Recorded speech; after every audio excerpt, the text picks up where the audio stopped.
Good morning Bharat. आप देख रहे हो लैंड भारत। और आज हम बात करेंगे, यह भारत देश में श्री राम मंदिर तो बन गया है, लेकिन श्री राम मंदिर बनने के साथ साथ इस भारत देश में श्री राम राज्य किस प्रकार से आ पाएगा, इस पर हम बात करेंगे। हालांकि ये प्रश्न बहुत ही कॉम्प्लिकेटेड है। कुछ लोग तो इस प्रश्न को पूछना भी नहीं चाहते हैं, वह इस टॉपिक पर भी बात नहीं करना चाहते हैं। वह एक ही नारा लगाते रहते हैं श्री राम के नाम पर, जय श्री राम, लेकिन उसके आगे कुछ नहीं बोलते, जबकि हमको बोलना चाहिए, क्योंकि भगवान श्री राम के जैसा राम राज्य हमको चाहिए। बड़े बड़े मंदिर तो उनके समय भी नहीं थे। चाहते तो वो जब अयोध्या से वनवास गए थे और फिर वापस रावण को जब मार करके वापस आए थे तो अपना भव्य स्वागत करवाते और बहुत बड़ा मंदिर बनवाते इस उपलक्ष्य में। जो सोने की लंका बोली जाती है, श्रीलंका में कभी हुआ करती थी, उससे भी बड़ा महल यहाँ बनवाते हैं, क्योंकि वहाँ पर वो जीत करके आए थे। लेकिन भगवान श्री राम एक सीधे साधे सरल व्यक्तित्व के इंसान थे और वो चाहते थे कि उनकी प्रजा हमेशा खुश रहे। लेकिन आज हम देखते हैं श्री राम मंदिर तो बन गया है, क्या वास्तव में श्री राम राज्य का 1% भी भारत में मौजूद है? इस पर हम बात करेंगे, क्योंकि इस पर बात करने से धार्मिक जो गुरु हैं वह भी डरते हैं और राजनीतिक पॉलिटिकल जो दल है वो भी डरते हैं, क्योंकि वह कहते हैं कि बस नाम लेते जाओ, नाम का सहारा लेते जाओ, काम उसके जैसा मत करो। जबकि श्री राम का नाम लेना ही अपने आप में बहुत बड़ा मैसेज देता है पूरे समाज को कि किस तरह से अगर उनका 1% भी हम इस भारत देश में लागू कर दें तो भारत कहां से कहां पहुंच सकता है। तो आइए आज हम बात करते हैं भगवान श्री राम के श्री राम राज्य किस तरह से हुआ करता था और आज हमें क्या करने की ज़रूरत है मंदिर के साथ साथ। आप जानते होंगे कि किस तरह से 22 जनवरी को भव्य तरीके से श्री राम मंदिर का निर्माण अयोध्या में हो गया है। हालांकि बहुत सालों से बहुत लोगों ने इस मंदिर के लिए संघर्ष किया, लेकिन हमें यह सोचना होगा कि क्या केवल एक मंदिर बन जाने से हमारा लक्ष्य पूरा हो गया, या फिर भगवान श्री राम जिस चरित्र के लिए जाने जाते हैं, जिस राज्य के लिए जाने जाते हैं, वह राज्य अब पूरे भारत देश में स्थापित किया जाना चाहिए। तो आज हमें खुद सोचने की ज़रूरत है और इस प्रश्न को उठाने की हिम्मत करने की ज़रूरत है, क्योंकि आप देखेंगे जब भी आप इस तरह का प्रश्न उठाएंगे तो दूसरे जो भी लोग हैं वो आपको देशद्रोह या फिर हिंदू विरोधी उस आप पर आरोप लगाने लगेंगे और यह बोलेंगे कि मंदिर बन चुका है, अब सब कुछ क्लियर हो चुका है, अब आप इस पर प्रश्न उठा रहे हैं तो आप देशद्रोही या फिर हिंदू विरोधी हैं। लेकिन ऐसा नहीं है। भगवान श्री राम भी अपने प्रजा को पूरा मौका देते थे कि आपको अगर कोई परेशानी है या फिर कोई कमी हो तो आप प्रश्न पूछ सकते हैं। तो हम देखेंगे कि क्या भगवान श्री राम का मंदिर से यहाँ पर श्री राम राज्य तक का सफ़र यह भारत देश किस तरह से पूरा करेगा और कौन सी राजनीतिक पार्टी या कौन से साधु संत या कौन इसको इस तरह से ले जाएंगे। तो अगर हम बात करें इतिहास की, भगवान श्री राम और रामायण की, तो लगभग कोई भी देश और कोई भी धर्म के लोग भगवान श्री राम को अनेक अलग अलग कैरेक्टर के रूप में जानते हैं। कोई यह जानता है कि भगवान श्री राम ने अपनी पत्नी के लिए रावण जैसे बड़े से बड़े जो पापी थे उसको सजा दिया था, वो भी 30 दिन के भीतर। लेकिन आज हम देखते हैं कि भारत देश में कितने लड़कियों के साथ दुराचार हो रहा है, लेकिन उसके सजा की टाइम टेबल कोई भी फिक्स नहीं है, कितने साल लग जाएंगे। निर्भया केस आपने देखा ही होगा कि 2012 के जो गुनाहगार थे उनको कितने सालों बाद सजा मिला, उसमें भी सभी को नहीं मिल पाया। एक तो जो नाबालिग था वो छूट गया। और भी आप देख सकते हैं, जब आप वीडियो देख रहे हैं तो कितने लोगों के साथ दुराचार हो रहा है और उनको न्याय कब मिलेगा उसकी समय सीमा यहाँ पर कोई तय नहीं है, क्योंकि आप जानते हैं कोर्ट पे तारीख मिलते जाती है और 10-12 साल लग जाते हैं। तो अगर हमको श्री राम राज्य इस देश में लाना है तो सबसे पहले महिलाओं का सम्मान और इज्जत बचाना होगा, न केवल उनको गैस या फिर घर दे, बल्कि उनके साथ अगर कोई दुराचार करता है तो फास्ट ट्रैक कोर्ट इस तरह से बनाया जाए ताकि समय सीमा श्री राम के जो रामायण है उससे सीख लेते हुए, जैसे उन्होंने 30 दिन के अंदर, जब हनुमान जी वहाँ गए थे माता सीता के पास, तो माता सीता ने ही बोला था कि 30 दिन के भीतर अगर श्री राम नहीं आएंगे तो फिर मैं यहाँ पर शायद जिंदा ना बच पाऊँ। तो भगवान हनुमान जी ने उन्हें आश्वासन दिया था कि आपको 30 दिन के अंदर भगवान श्री राम खुद आएंगे और न्याय दिलाएंगे। लेकिन यहाँ पर कितनी सीताएं आज भी इंतजार कर रही है कि उनको न्याय कब मिलेगा। और इस पर ना ही अपना सरकार डाटा जारी करती है, ना ही सुप्रीम कोर्ट ये जारी करता है कि कितने लोगों के साथ यह केस चल रहा है और कितने लोगों को इंसाफ मिलेगा, और मिलेगा भी तो कब तक मिलेगा।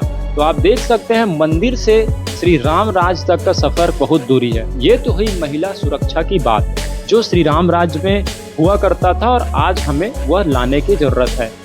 दूसरी बात अगर हम बोले शिक्षा, भगवान श्री राम के समय शिक्षा आप देख सकते हैं हर कोई पढ़ लिख सकता था, चाहे वो कोई भी जाति धर्म का हो, अमीर हो गरीब हो, सभी एक ही गुरुकुल में जाते थे।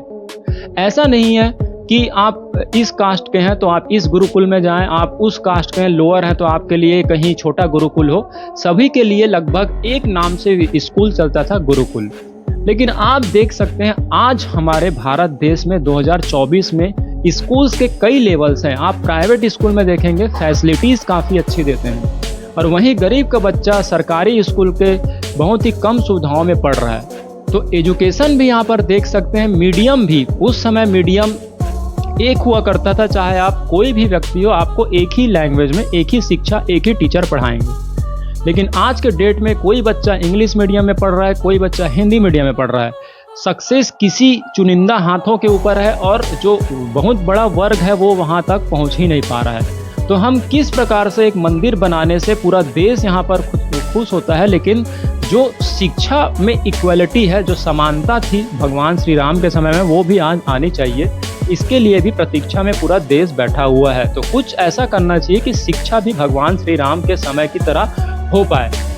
तीसरा अगर हम बात करेंगे चिकित्सा के क्षेत्र में, हेल्थ सेक्टर में, तो भगवान श्री राम के समय आप देखेंगे, क्योंकि रामायण कहीं ना कहीं आप जानते हैं, तो भगवान लक्ष्मण को जब शक्तिमान लगा था तो एक दिन का ही समय था हनुमान जी के पास कि आपको एक दिन में हिमालय तक जाना है और वहाँ से संजीवनी बूटी लेकर के वापस आना है। मतलब टाइम पर आपको हेल्थ जो सिक्योरिटी है, हेल्थ के जो सर्विसेज है वो मिलना जरूरी था उस समय, आज से हजारों साल पहले। लेकिन आज हम देखते हैं कि कितने सरकारी हॉस्पिटल्स है, वहाँ पर कभी ऑक्सीजन नहीं होता, कभी सुविधाएं नहीं होती, और लोग प्राइवेट की तरफ जाते हैं, लेकिन प्राइवेट भी उनको इलाज नहीं दे पाते। इलाज देने के नाम पर इतने पैसे ले लेते हैं कि वो दोबारा फिर अपना जिंदगी जी नहीं पाता है। उसको जिंदा तो रखते हैं, लेकिन उसका पूरा जान जो है, उसके पैसे उसको वो ले लेते हैं, और सरकारी में वो जा नहीं पाते। तो आप देख सकते हैं जो श्री राम राज्य के समय जनता थी और आज की जनता, ना वो सरकारी हॉस्पिटल में जा सकती है और प्राइवेट में उसकी हिम्मत नहीं होती। तो किस तरह से हम बात करेंगे कि भगवान श्री राम का राज्य यहाँ पर भारत में स्थापित हो सकता है। तो आने वाले समय में कुछ ऐसी सरकार को करना चाहिए कि सभी के लिए, चाहे वो कोई भी धर्म जाति मजहब का हो, उसके लिए एक हॉस्पिटल हो, और एक एक सुविधाएं देने वाला हॉस्पिटल हो, चाहे प्राइवेट हो चाहे निजी हो, सभी को सुविधाएं चिकित्सा के रूप में मिल सके, तब ये मंदिर बनाना हमारा सार्थक हो सकता है। अगर हम अगली बात करें तो रोजगार के ऊपर हम बात कर सकते हैं, क्योंकि हमको भगवान श्री राम के रामायण और अभी की जिंदगी को जोड़ करके देखना चाहिए। जो आपको कोई भी संत साधु नहीं बताएंगे, वो तो केवल आप उस 9 दिनों की कथा करेंगे और वो बोल देंगे कि उसको प्रेजेंट लाइफ में कैसे अप्लाई करें, या प्रेजेंट लाइफ में भगवान श्री राम के चरित्र को हम कैसे अपनाएं, यह नहीं बताते। तो बहुत बड़ा गैप चल रहा है। उनके नाम का फायदा तो सारे लोग उठा रहे हैं, लेकिन उनके जो काम है उसको आप तक नहीं पहुंचाया जा रहा है। तो हमारी ये कोशिश रहेगी कि किस तरह से भगवान श्री राम के राज्य को आप तक या हर धर्म तक लाने की कोशिश करें। तो इसी में हम बात कर रहे हैं कि रोजगार, भगवान श्री राम इतने सक्षम थे, ये तो साधु संत खुद बोलते हैं कि वो अकेले चाहे तो अयोध्या से ही एक बाण अगर मारते तो रावण वहां पर मर जाता। लेकिन उन्होंने एक आम काम करते हुए सभी को, बंदर भालू से लेकर के, आपने देखा होगा जो भी उनके सेना में आते थे सभी को इक्वल सम्मान वो देते थे, और अब सबको रोजगार की तरह, चाहे वो नल नील की बात कर लें, चाहे वो सुग्रीव की बात कर लें, चाहे वो जामवंत जी की बात कर लें, मतलब सभी को, चाहे वो गरुड़ जी की बात कर ले। तो एक बहुत बड़ा मैसेज हमको मिलता है रामायण में कि चाहे वो कोई भी जाति का जानवर हो, ये जीव हो, सभी को उन्होंने लिया। उन्होंने यह नहीं बोला, यहाँ तक कि विपक्ष से भी जो विभीषण आए थे उनको भी अपने जो उद्देश्य था, जो अपना काम था, उसमें उनको सहभागी बनाया, यानी काम दिया। लेकिन आज हम देखते हैं कि भारत सरकार में जो भी नौकरियां निकलती है उसमें केवल अमीर के बच्चे जो पहले से पढ़ चुके हैं वही यहाँ पर सेलेक्ट हो पा रहे हैं। सभी को इक्वलिटी रूप से काम नहीं मिल पा रहा है। तो भारत सरकार को यह सोचना चाहिए, श्री राम राज्य अगर स्थापित करना है तो चाहे वो कोई भी धर्म हो, ये नहीं कि केवल हिंदू धर्म के लिए भगवान श्री राम थे। श्री राम जो है कभी भी धार्मिक रूप से अपने आप को हिंदू नहीं बोलते थे, वो धार्मिक रूप से निरपेक्ष थे। तभी तो वो देखे होंगे कि जब सरयू पार करना था उनको, तो केवट से भी उन्होंने सहायता लिया। और फिर जंगल में गए तो ये नहीं पूछते थे, माता सबरी से यह नहीं पूछा कि आप किस धर्म की हो, किस जाति को हो। जब उन्होंने उनके बेर खाए तो आप समझ सकते हैं वहाँ पर कभी भी ऐसे धार्मिक ग्रंथ उठा करके देख लिए, वहाँ पर हिंदू शब्द का उल्लेख हुआ ही नहीं है। तो फिर यह हिंदू धर्म, तो जो हिंदू शब्द वर्ड यूज किया जाता है वो तो ये जो कुछ बाबा हैं जो तथा कथित प्रसिद्ध हो चुके हैं वो बार बार हिंदू शब्द इस्तेमाल करते हैं। लेकिन हमको गहराई में जाना होगा कि हिंदू धर्म के किसी भी धार्मिक किताब में, बड़े से बड़े आप चाहे वेद ले लें, पुराण ले लें, रामायण ले लें, महाभारत ले लें, कभी भी हिंदू शब्द का उपयोग नहीं किया गया। उसमें शब्द का उपयोग किया गया वैदिक धर्म, जो वेद पर जो नियम लिखे गए हैं उस धर्म को जो मानता है। लेकिन यहाँ पर कुछ साधु संत हिंदू राष्ट्र कहते रहते हैं और अपने आप को बहुत बड़ा यहाँ पर संत मानते हैं और प्रसिद्ध भी है, हालांकि फेम भी उनके पास है और उससे सारी जनता जो है गुमराह होती है। तो भगवान श्री राम जो है किसी भी जाति धर्म को ना मानते हुए सभी को रोजगार देते थे। तो सरकार जो भी आएगी अभी आने वाले समय में, उनको खुद सीख लेना चाहिए कि किस तरह से हम रोजगार दे सके। अगला जो पॉइंट है, भगवान श्री राम जो बहुत अच्छा जाने जाते हैं, भगवान श्री राम जो का राज्य जाना जाता है वो जाना जाता है सुरक्षा के लिए। कि चाहे जब भगवान श्री राम को किसी ने सुरक्षा के लिए पुकारा तो भगवान श्री राम अपना राम राज छोड़ करके, चाहे विश्वामित्र देखे होंगे कि विश्वामित्र को जब विश्वामित्र जी को जब यज्ञ में कुछ राक्षस परेशान करते थे तो उन्होंने राजा दशरथ जी से, श्री राम जी के पिताजी से बात की कि हमें 2 भाइयों को आप दे दीजिए क्योंकि हमें वहाँ परेशानी हो रही। भगवान श्री राम के पिताजी दशरथ ने उनको दे दी, दशरथ जी ने उनको दे दिया, बोला कि आप ले जाइए और जब काम हो पाएगा फिर मुझे आप इन्हें वापस अयोध्या में दे दीजिएगा। तो सुरक्षा के लिए तुरंत सुनवाई होती थी। लेकिन आज के डेट में देख सकते हैं कि जो भी सुरक्षा के लिए केंद्र सरकार की ओर हाथ बढ़ाता है, चाहे वो किसान हो, चाहे वो रेसलर्स हो, चाहे वो मणिपुर की बात ले लें, लेकिन केंद्र से उनको शायद कोई सीधा जवाब मिलता हुआ नहीं दिखता है। तो हमको देखना चाहिए सरकार को कि सुरक्षा भी हमारे सारे राज्य को मिल सके, तब हम बोलेंगे कि श्री राम मंदिर से श्री राम राज्य की तरफ हम अग्रसर हो रहे हैं। और अगर हम नेक्स्ट बात बोले तो आप देख सकते हैं कि इंफ्रास्ट्रक्चर, भगवान श्री राम के समय अयोध्या और अयोध्या नगरी में आप देख सकते हैं सभी के लिए घर, आवास, सुविधा सब कुछ होता था। हालांकि इस सरकार ने कुछ तो काम किया है कि सभी के लिए घर और बिजली दिया है, लेकिन और भी जो सुविधाएं हैं वो अभी भी जो है प्रतीक्षारत है, इंतजार में लोग हैं कि सभी के पास घर नहीं पहुंच पाया है।